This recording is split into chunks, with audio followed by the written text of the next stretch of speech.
Good morning, Melissa. Can you hear me properly? I can hear you. Great. I actually was able to connect without using my phone this time. Oh, good. See how that goes. Good morning, Tom.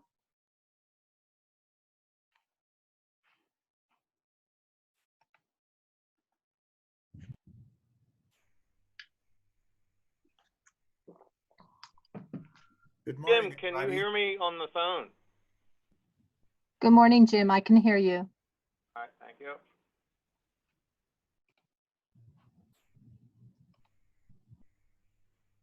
Can everybody hear me? Yes, Tom, I can hear you Yeah. now. Good morning. Great, thank you.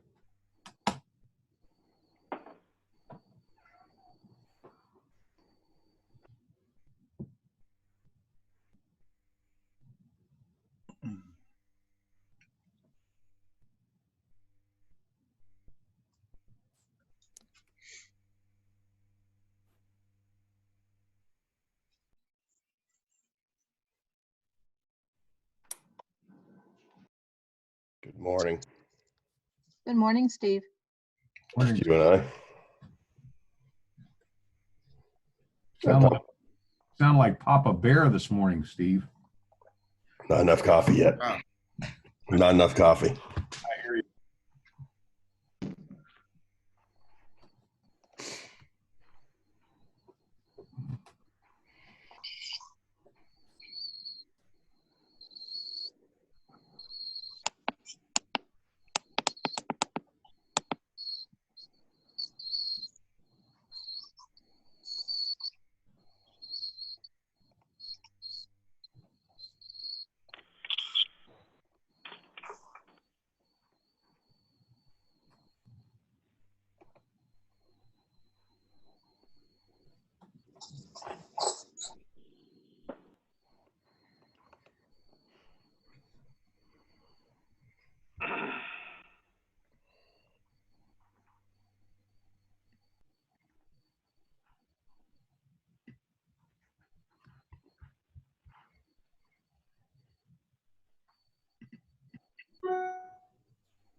Good morning, El Presidente.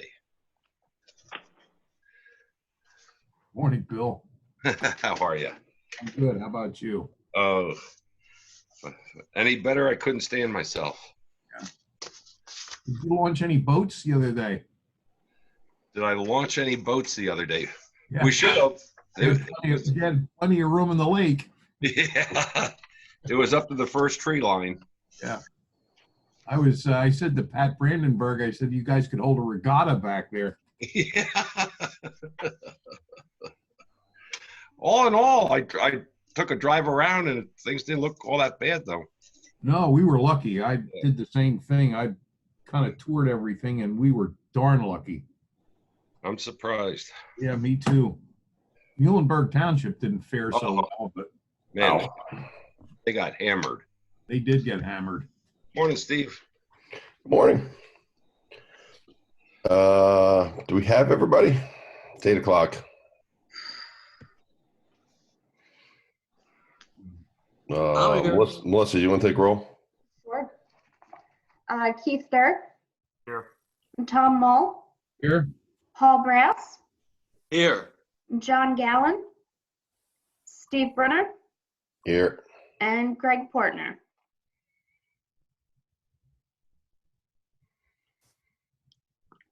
John Gallen did say he was going to be participating, so I'm not sure if he's just running a little late or what. All right. Well, let's give him one more minute, and then after that, we'll get started.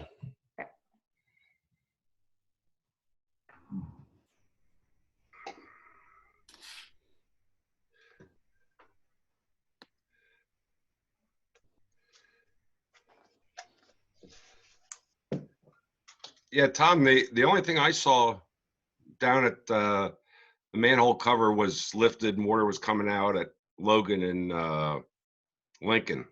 Yeah. Yeah, that one seems to lift a lot down Yes. Yes. there. It seems, but the rest of it did not seem bad at all. Didn't look bad. No, by Doc Sweet's house, that looked great. Yeah, I'll say. I think that little bit of remediation he did on his sidewalk down there helped a lot. I agree. All right, it's 8:01. Let's get started. Is there any public comment?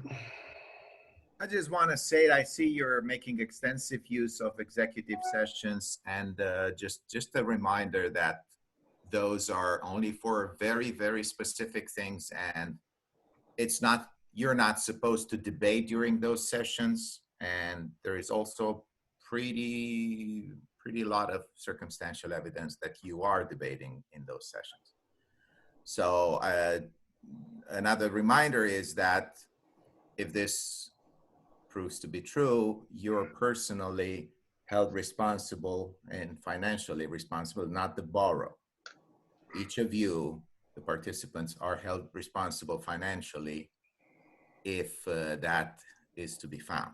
Just wanted to remind you, I think the public needs to know what you are debating. I know this is Wyomissing and everything happens behind closed doors, but that is not how it should happen. So just a reminder. Other than that, thank you very much. Have a nice day. All right, Mr. Jake, I'll acknowledge your comments, and just to tell you that the executive session was printed on there. It will not happen today. Okay, right.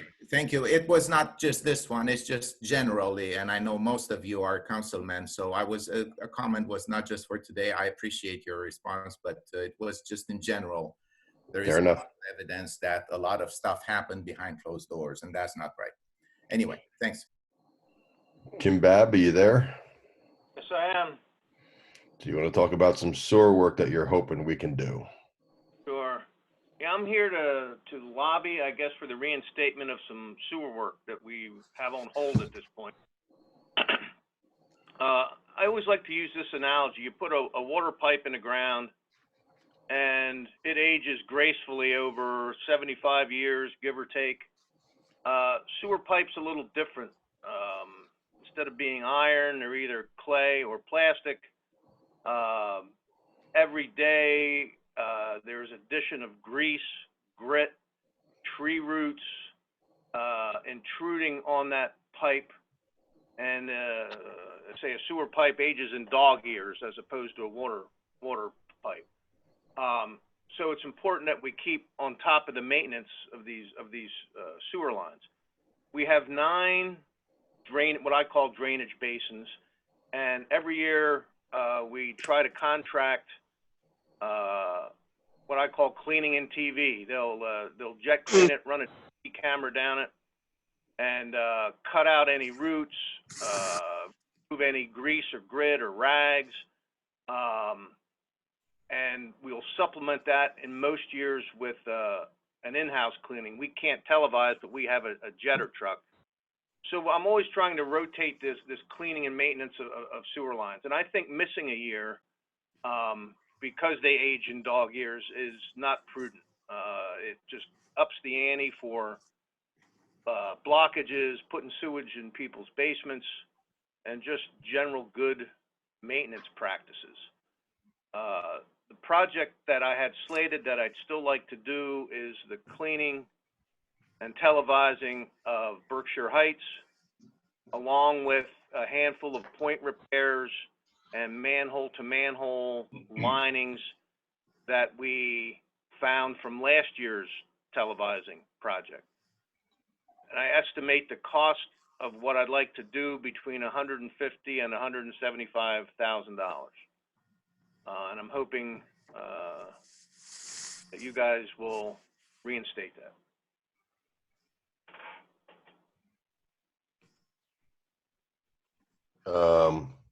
So it's Berkshire Heights, and say it again, it's a few other points, manhole to manhole. There's some manhole lining with a rigid, it goes in as like hot resin liner and then hardens into a hard plastic. I believe there's 5 of those, mostly in Birdland, which is what we televised last year. And then there's a handful of point repairs, or just smaller repairs where there's a cracked or missing piece of pipe. And most of those are in Wyomissing Hills. Jim, so all of those were in the original plan for this year? Correct.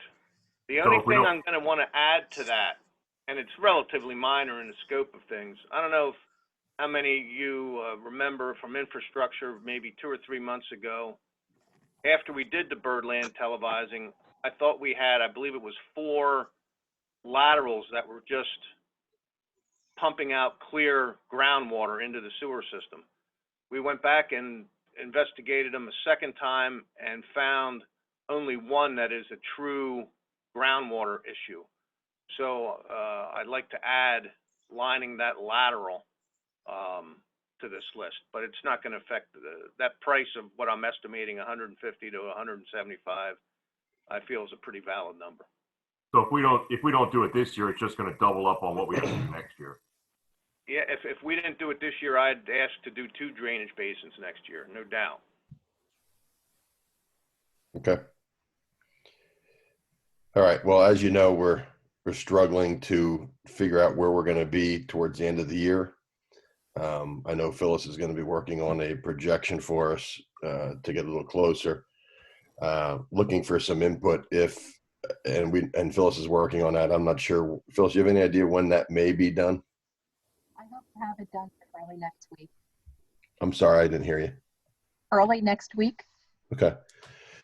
So I think we need to take a peek at that. When would you need some approval if to do this, Jim? Well, Jim McCarthy's office had already put the bidding documents together before we had these postponements, but it would need to be advertised, bid, and execute the contract, which is a 2.5 month window from the okay to when work could possibly start. Hey, Steve, I'm not sure what the rest of the committee thinks, but I think that based on the last projection we saw from Phyllis, hopefully it got a little better with some of the increased revenues that we think are coming in, but I would think that the committee should probably take a position on this now so that he can move forward and we can get a vote at next week's council meeting. I agree with that, Keith. Okay. Yeah, I mean, I don't think it's gonna, we know where we were. We want to see those projections and it's important, but unless Phyllis tells us that her gut feel tells us it's been a whole lot worse than what it was projected, I think we should move forward. I agree. I agree with that. That's something that we don't want to fool around with, especially with sewerage. You know, Okay. it just creates a mess for the residents. Yeah, I don't want to push anything off that would be obviously that kind of threat to someone's home. All right. Well then, is there a motion on the floor? I'll make a motion. We recommend to move forward, recommend to council to move forward with Jim's proposal of those items and put them back on the capital list. I'll second that motion. Question. Are we going to put a cap on the amount of money to spend? Not to exceed $175,000? Do we want to go up to not to exceed $200,000 in case there's something that we don't foresee? Yeah, at least I would give him the 200,000, give him the 25,000 for contingency. You okay with that, Keith? Yeah, as long as Jim's all right with that, if that makes sense for Jim. Yeah, I'm reasonably confident that it's not going to approach 200. I don't think it will. So I'll amend my motion to include a cap of 200. Okay. Second. Okay. I guess we need a roll call on this. Okay. Keith Durr, Yes. Tom Mole, Yes. Paul Brass, Yes. John Gallen, Yes. Steve Brunner, Yes. and Greg Portner. Yes. Motion carries. Good. Thank you. All right. Thanks, Jim. Thanks. Well, that still has to get approved by council though, right? Right. Right. Okay. Moving on. Cash update, Phyllis. Right. Cash balances at the end of July totaled 9.6 million. That's 127 less than June, 2 million more than the end of the year, and 2.6 million less than the same time last year. for the same reasons that we discussed in June. We continue to hold the refund from E1. The large expenditures in 19 in the third and fourth quarter, which would be primarily capital projects, it would be about 900,000. And we have decreased revenue flows in 20 of about 700,000. And that accounts for the 2.6 million. So that's where we are with cash. All right. The month of July reduced the year-to-date surplus by 338,000. The details of that is contained in your council package, and please contact me with any questions. The only remarkable items that occurred in the month of July was an additional payroll hit at the very end of July. So through the end of July in 2019, there had been 15 payrolls. For the current year, there's 16 payrolls. The number of payrolls will even out at the end of August. July also saw the opening of the swimming pool. So those are the only two unusual items in July. So with the reduction of the surplus at the end of July brings our year-to-date surplus to 1.9 million and the overall fund balance to 10.3 million. Okay. Can advance, Melissa? We can compare July of this year to July of last year. When we compare revenues, we are behind 747,000. The key variances are listed below. Our real estate taxes are higher than last year, primarily because of the tax rate increase. All other taxes together are down about $500,000. We'll continue to see the variance in intergovernment revenue because of the one-time grant received in 2019. Total recreation revenue, even with the opening of the swimming pool, is down 160,000. Our Benecon reimbursement, although very close to what we had budgeted, is 117,000 less than last year. And we'll continue to see the result of the reduced interest rates through the end of the year. To date, that variance is 126,000. So altogether, our revenues are down 747,000. It would initially appear as though our expenses compared to last year was more. However, when we remove the E1 refund, as we did last year, you see that the expenses are actually less than last year by 852,000. So when we compare year-to-date results without the results of that refund, we are actually 104,000 ahead of where we were last year. Any questions about our year-to-date results? Yes, I have a question. Okay. Back on the fund balance sheet, where do you think the general fund balance is headed? I think it will decrease slightly before the end of the year.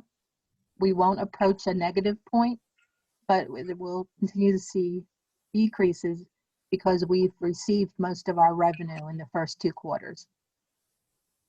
It's a matter of containing expenses between now and year end. I hope to have better numbers for you before council. Yeah, John, that goes back to the, we asked Phyllis to do those projections just in this odd year. So when she does that, she'll submit it to the whole group. Okay. All right. Well, I have a question on, well, forget it. We're going to get there on the real estate collection. So go ahead. Okay. Real estate taxes on a gross basis is based on the assessed value times the increased tax rate. We had projected to add 361,000. To date, we have added approximately 160,000. When compared to last year, at this time, we had collected 98 of the year's total. This year, we've collected 94%. So regarding real estate taxes, we're pretty much on target. I did not, go ahead. Oh, Phyllis, I'm sorry. Do you attribute that to just like a delay in people making their payments? You know, paying the full amount, not taking discount? You think we're likely to get that other remaining balance? There's a very small balance left to collect. I'm actually pretty pleased with where we are collection-wise for real estate taxes. Right. I have not yet seen the tax collector's report for July, but I can let you know the remaining balance to be collected. All right, thanks. Do we have, I believe do we have any extraordinary properties that have been sold recently that we know? Michelle informed me yesterday that the Berkshire Mall actually has sold.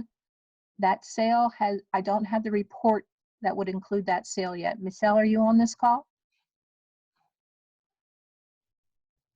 I am sorry, I had to unmute myself. I'm being told it sold for 35 million. So our half of 1% would be about 175,000 for the transfer tax. How about that, Jim Bab? Yeah. Yeah. What was the assessed value? Well, I'd have to look that up. The good news is we get the transfer tax. The bad news is the assessment's going to go down, down, down, down.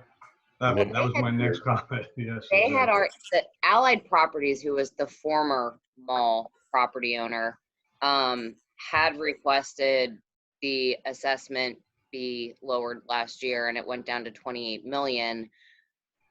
The new owner is an overseas owner. I've not heard anything about their intent to request for a reassessment. I've only been told their standard mode of operation is to squeeze every penny out of a property and run it into the ground. So, yeah, not the news we wanted to hear.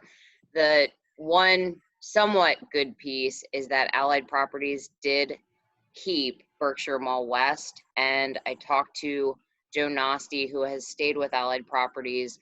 There's 2 new tenants that are supposed to be signing leases to move into the vacant H.H. Gregg and the vacant Old Country Buffet spaces within the next, I'm going to say 2 to 6 months.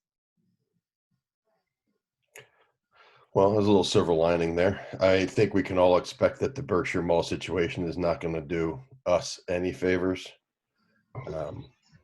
probably for a long time to come.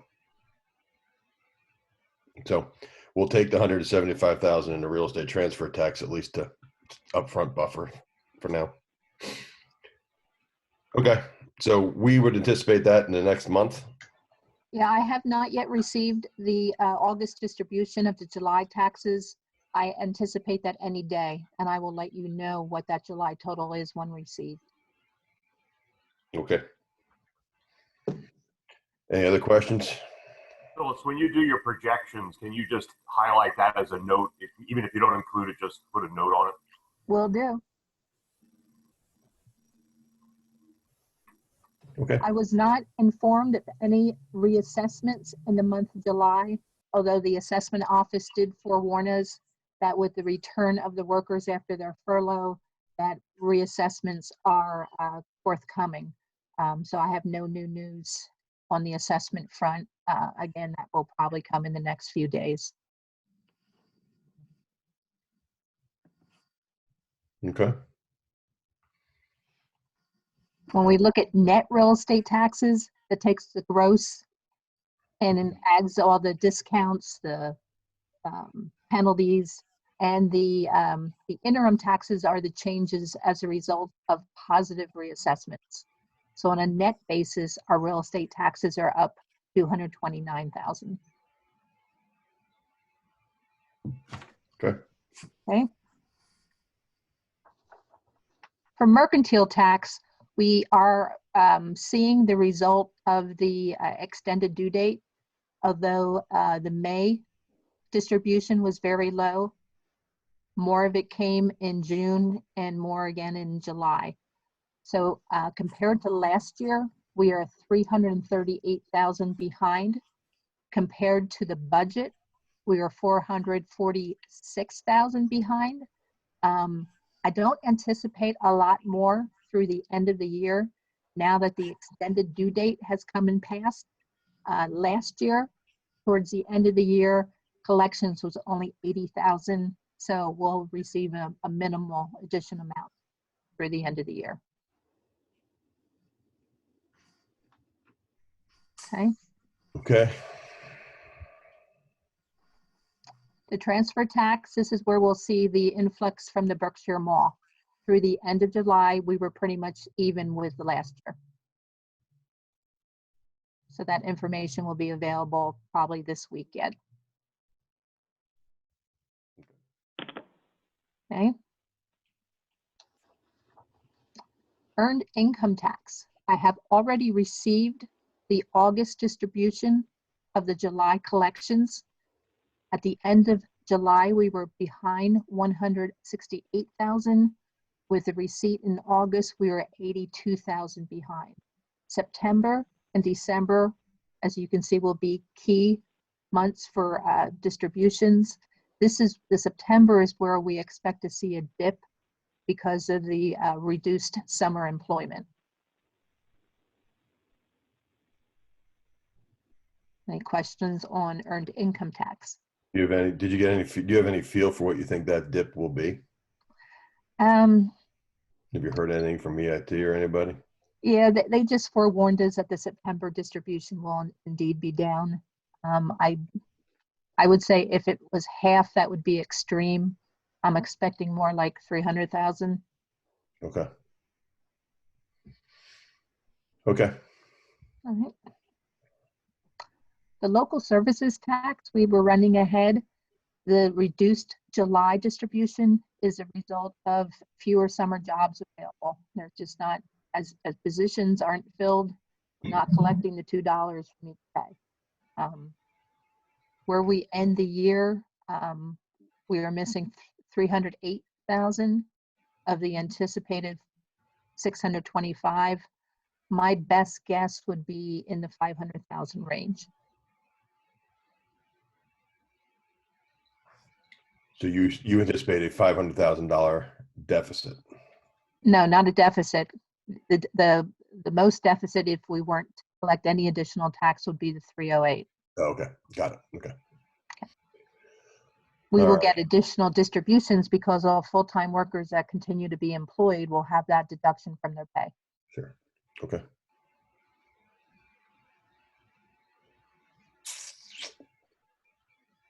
Any other questions? Moving on. Okay. Just an update on what we've spent on our capital projects. You'll see I've highlighted the 4th Street construction. This is an amount that was not part of the original budget.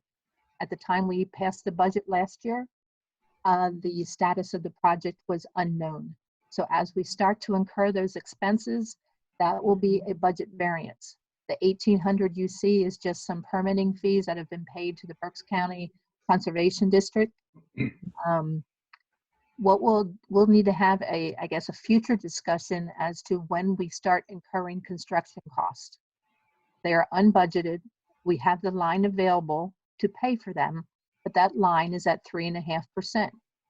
To the extent that we have cash available that's earning 0.25%, we'll need to establish a base below which I shouldn't go to use current funds we have available versus drawing on a line that will be 3.5%. Now there are grant funds available for reimbursement. There will be a lag between the time that we make the disbursement and the time that we are reimbursed. And during that time, if we were to use the line, we would be incurring interest expense. And what is that? Do you know any idea what the lag time is between payment and reimbursement? I would have no idea how quickly the state will release funds. Michelle, do you have any indication? Yeah, I have a call with Colleen later this morning about RACP, so that's a question I can ask her.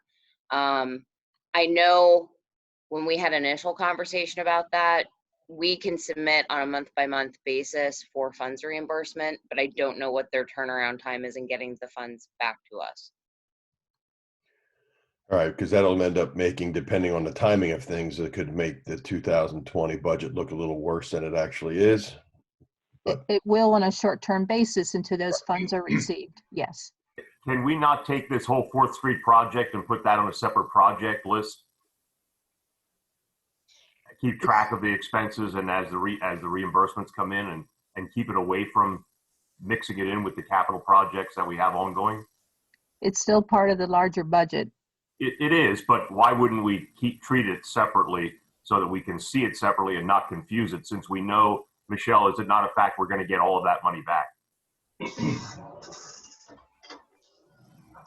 Well, Phyllis, that goes back to the request that I had last year at this time, or not quite at this time, but last year at the end of the year, where we can keep track of each of these capital projects separately so we know where they stand. And that's what this worksheet does. It has each of the capital projects listed. All right. I was just looking for just a little more detail on some of those things, but we can discuss that at a separate time. Okay. Additional capital expenditures during the month of July was the release of funds for the phase 1. Actually, it was that 15,000 was a release of 5% of the retainage from phase 1 with a small counter invoice. So that total capital expenditures, Melissa, if you can scroll down just a little bit further, year to date are 92,000 versus the 1.8 that had been budgeted.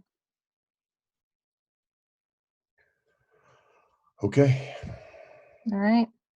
Just a quick update on our revised spending plan. The only thing that changed in the month of July is that I did submit the reimbursement for the Greenlight Go. The original request is over a month old. I submitted a second request and those funds are still pending. If that's any indication of the turnaround time. Scroll down just a little bit further. There we go. The Happy Hollow steps, those repairs are complete. They were done in-house.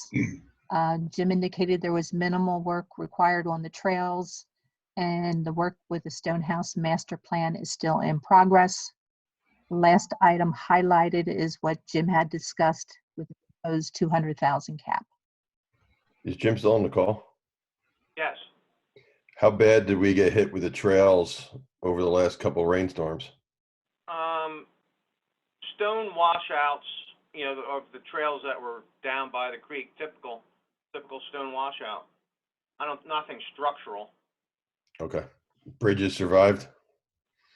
Yeah, most of you probably saw that, I'm assuming saw the email about the YR bridge there at Parkside Drive South. It did get some erosion, but Jim McCarthy's office came out and looked at it, and it is still safe to use, and that will be a budget consideration for next year.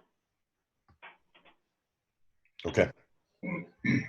Quick caveat to that, it should not need to be a budget consideration for next year because that's part of the conversation that we've had with PennDOT about using the $633,000 they're giving us for MTF to include replacement of that bridge in the overall 4th Street project.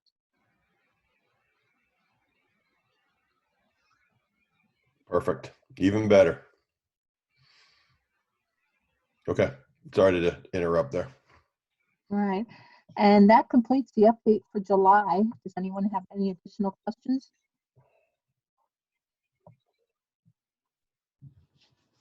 Questions? Okay. As we enter August, of course, I'll continue to revise the year-end projections, and that is the basis for our budgeting process for 2021. Once the August results are available, the work papers will be distributed to the department heads to start working on their requests for 2021. So then the committee will be looking at those results towards the end of September. So we will be looking at additional budget meetings at that time. Can't wait. Okay. Are you done, Phil? So I'm sorry, I don't mean to interrupt. I am. Yes. See, thank you. All right. Is there any other business out there? All right. I have one piece of other business. Just want to let everybody know that Pat, Phyllis, Keith, and I will be sitting down at some point in the next couple of weeks just to, if anything else, it's for my peace of mind. First time really, this is my second run through with the budget. I know it's Keith's first time through with the budget. Just want to sort of set up some parameters and what we are looking for next year, getting her input. So I didn't want anybody to be surprised, but we're just going to have a quick meeting just to discuss how the process works and how we can lay it all out. Does anybody have any issues with that Keith and I meeting with Phyllis and Pat? All right, hearing none, we'll move forward with that. That's why you get paid the big bucks. Yep. Yep. You know how that works. All right. Anybody have anything else for the good of the group? Nope. All right. Hearing none. Meeting adjourned. Thank you. Bye-bye. Have a good one. See ya.